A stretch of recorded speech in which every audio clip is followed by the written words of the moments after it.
What is this feeling? Burdened as a flame. Does it have a name? Yeah.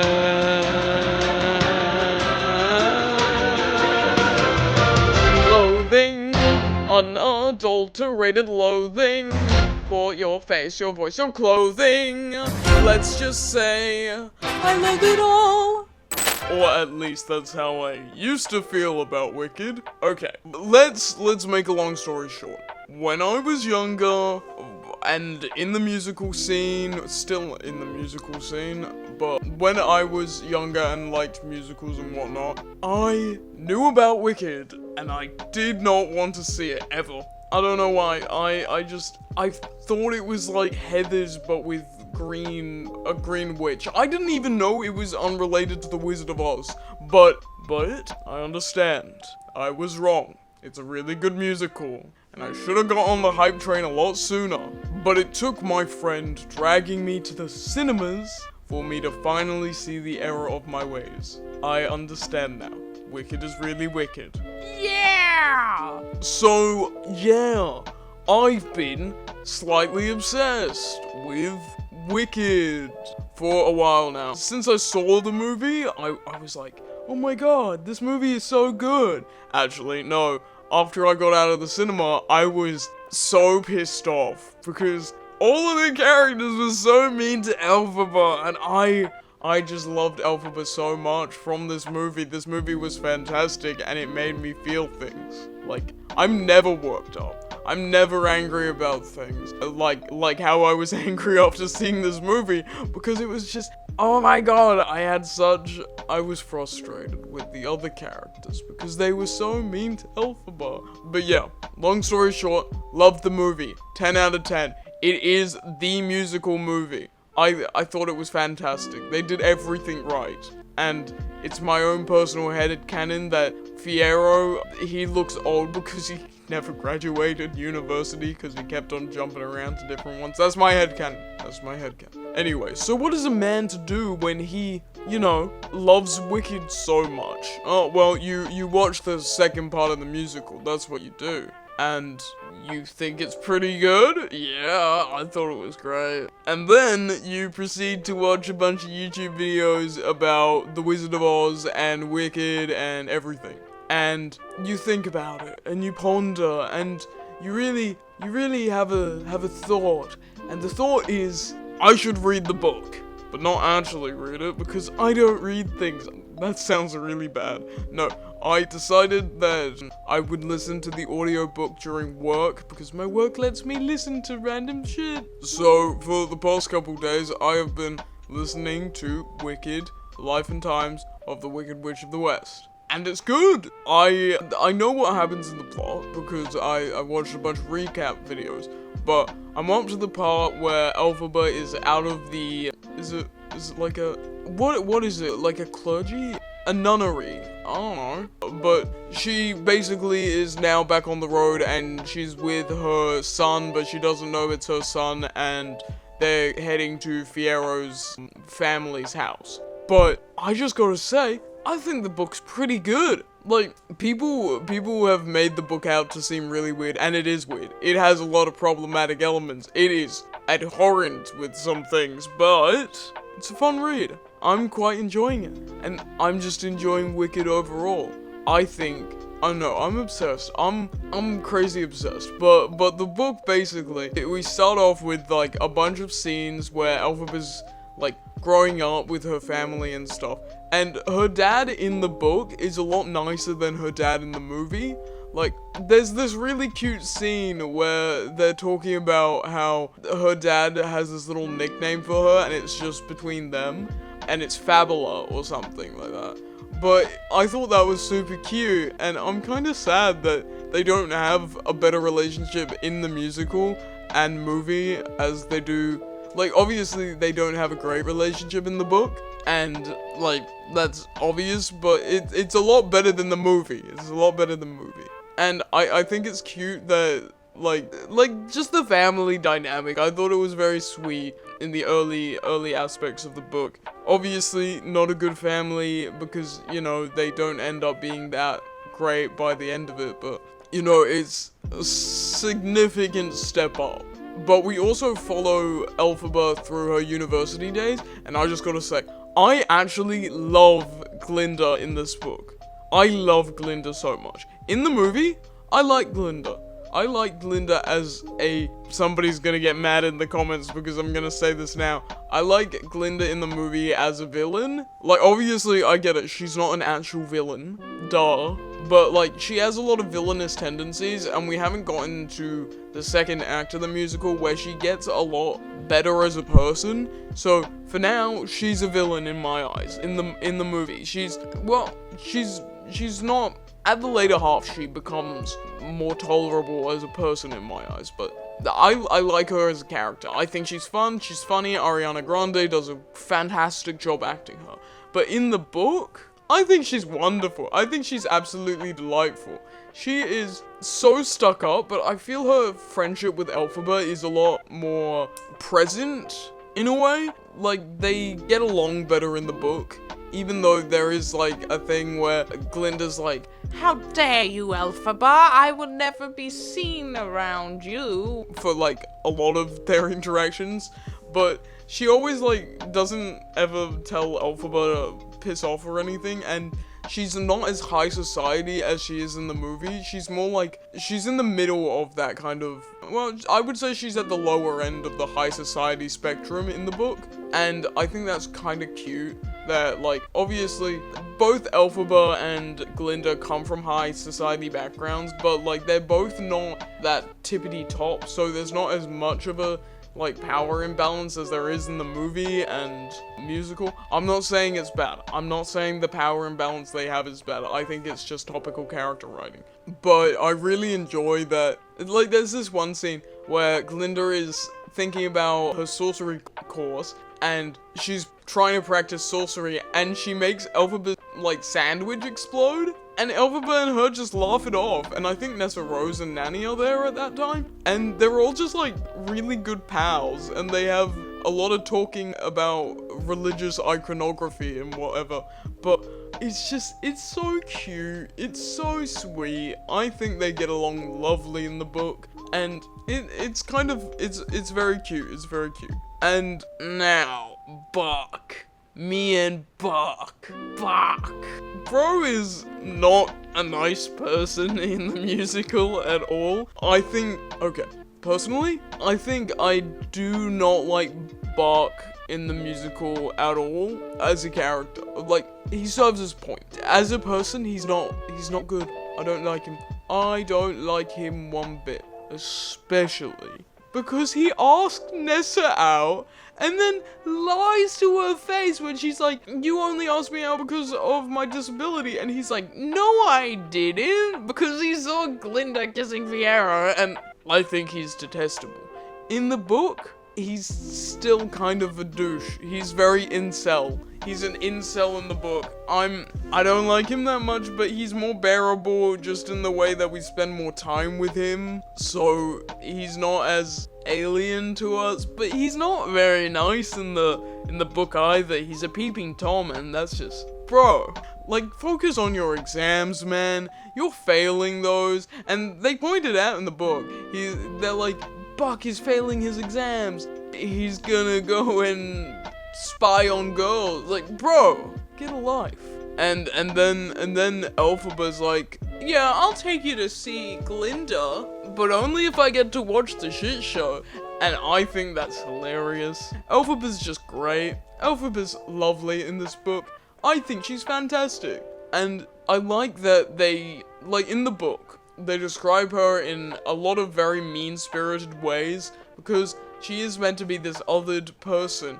And I like that in the book, they always contrast it with her just doing normal things. Like, she's just a normal girl, besides the fact that she doesn't, like, besides the fact that she has, like, a water allergy. Also, she has fangs, and I think that's funny, that she just has, like, sharp teeth in this book. And that's, like, the other only discernible trait besides the green skin that makes her anything different from anyone else. I think it's lovely. Sorry, I got interrupted. Where was I? Yeah, in the book, she's just... I love Elphaba in any incarnation. I think she's lovely. I think she's really characterized quite well. Also, in the book, like, Fiyero, we don't spend that much time with him in the university days. We only really mention that he came to the university and started hanging out with the group. And after the university days, him and Elphaba, and they start seeing each other, which isn't great, because Fiyero's married. So, if I were to, like, obviously it's immoral. It's not a great thing that he's cheating on his wife, but the scenes are written well enough that I don't detest it, you know? Like it's meant to come off as kind of cute and not as detestable as it actually is, but it's still cheating and it's not great. So, yeah. But it's written nicely, like, it's bearable, you know? And they have nice interactions. And I think Elphaba calling him Fiyero Hero or something is kinda sweet, and I like that she's living in this, like, old-ass tower with this cat, and she really gave into the, like, the witch vibes. Also, she doesn't do a lot of sorcery in the book. In the early stages of the book, she doesn't do a lot of sorcery, because she never took the courses, and Glinda did. And I think that's really cute that Glinda I like Glinda in the book so much. So we don't have more of her in the book. Because when she popped up in the Fiyero cheating scandal plotline, I was like, oh my god, it's Glinda! Honestly, Glinda in the book, she might be my, I'm reluctant to say favorite character because I think Elphaba is my favorite character, hands down. In the movie, in the musical, in the book. But Glinda in the book is really fun. I love Glinda in the book. And she's a lot smarter in the book. Like, obviously, she's a smart character, but there is a way that they wrote her in the musical and the movie, as opposed to how she's written in the book. Like, in the musical and in the movie, she's written more to be a bit more airy and a little bit, like, absent-minded when it comes to things, but that is part of her persona that she puts outwards. But in the book, she's more aware of everything, and I think that's because she's not as high society as everyone else, and there is an air of, like, having to act a bit airheaded in the book, but she's not as, like, conveyed that way.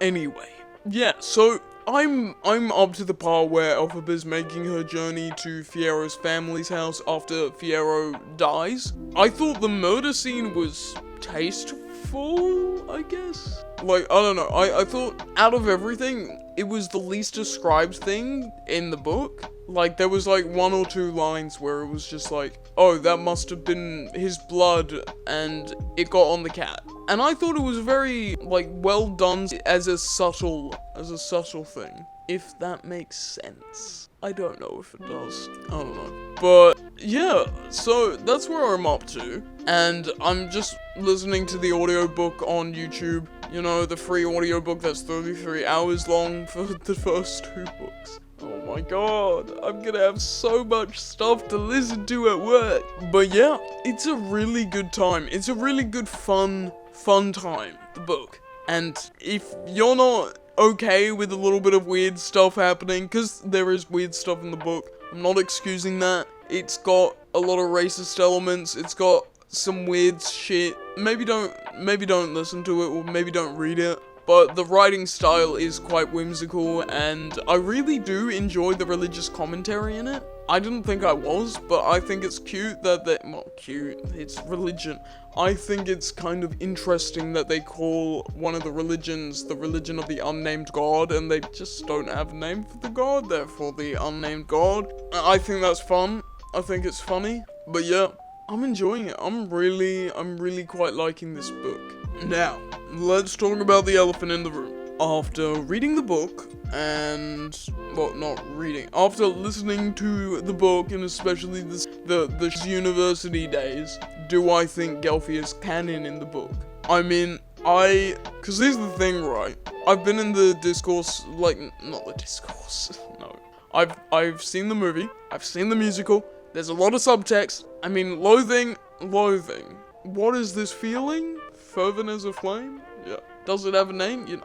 In the book, I think they would have made a cute couple. I think they meshed so well together in the book. I think they would have been so cute. And there's a scene where Elphaba's like, oh my god, like the ending scene where they part ways, and it's so cute. They do kiss in the book, and you know, that's pretty gay, but yeah, I think it's very sweet. Now, let's talk about the acting in the musical movie I'm talking about. I think Ariana and Cynthia Erivo, fantastic! Oh my god, I have never seen Ariana act before. I know, scandalous, but scandalocious, or whatever the fuck. I think she's amazing. She's really funny. She's great.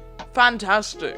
And Cynthia Erivo, oh my god, she convinced me so well that she was an 18-year-old university student. I don't know. Something about how she changed her voice is the most fantastic thing to me. Just the way she normally talks compared to how Elphaba talks, so different. I mean, obviously it's her job to be an actor, to change things, but I understand, coming from an acting background, that it's pretty damn hard to change some fundamental aspects of a person, even if you are an actor. Sometimes it's just hard to change your voice. Take, for instance, Ben Schwartz. I'm not trying to hate against Ben Schwartz, obviously not, but whenever he plays any character, they all have the same voice. So it's very admirable that Cynthia Erivo can do that. I think it's fantastic. And I think all the other actors, they did a really good job. And the ensemble cast, oh my god, I loved the ensemble cast. Obviously I didn't like them as people, I thought they were assholes the entire movie. But as characters and as an ensemble cast, fantastic, I loved it, I thought it was amazing. Now, I have a hot take. Prepare yourself. If you don't like hot takes, don't handle the boiling hot potato, you know? But you can disagree with me, obviously. I'm not trying to uphold my take as the be-all of end-all of all takes. So, you know. I don't get the Nessa hate. Okay, alright, I understand. I understand. She turns into a dictator in the second act. That is not good. But Caitlyn from Arcane's also a dictator, and if people like her, I can like Nessa. Yes, I think she also re-perpetuates the hate that her sister gets a lot, and I don't think it's very great as a person. However, I also understand that she is also oppressed in this world because she's a disabled woman, and people infantilized her whole life, so obviously she doesn't want to draw too much attention to herself as being another target of some people's different views, so I understand why she didn't stand up for her sister in the first act, but, you know, like, it's still morally, like, it's not great, obviously, but if you like Glinda and hate Nessa, I don't understand you. If you were to hate Glinda and hate Nessa, I would understand you more. If you were to like Glinda and like Nessa, I would understand you as well. But I don't understand the hate towards Nessa and no hate towards Glinda. The second act, however, I start to see people's hatred of Nessa a bit more clearly, because she is a dictator, and she kills Bark. But also, who liked Bark? Well, Nessa, obviously. But that's just my opinion. I'm not saying you need to have the same one. It's a bad take if you want it to be a bad take. I don't care. I just wanted to vocalize that as a thing. Anyway, the fan art for Wicked is on a whole new level. I love it. I love it. Green goes so well with pink. So good. So good. And I don't hate the romance between Fiyero and Elphaba. Like, obviously I'm not shipping it, but I don't hate it. And that's a pretty big compliment, seeing as Gelfie is the main allure of Wicked, anyway. But yeah, that was just my opinion on Wicked. I really enjoyed it. I thought it was amazing. I loved it. It's a new obsession of mine, yada yada yada. You'll probably also notice that my audio quality is a little bit different. I'm not sure if it's better or worse or whatever, but it's different because I got a new mic. So if I also sound different, that's the reason. Because my old mic was not very good. It's like 7 years old. It's not good. It's not good. So, yeah, new mic, new me, new year, new me, that kind of stuff. I liked Wicked a lot, alright? So, yeah, thank you for listening to my ramble. I don't know what I'm doing. I'll see you next time. Follow me on Instagram if you want to. I don't know. I post things there occasionally. But yeah, have a nice day. Have a wicked day, man. And yeah, bye.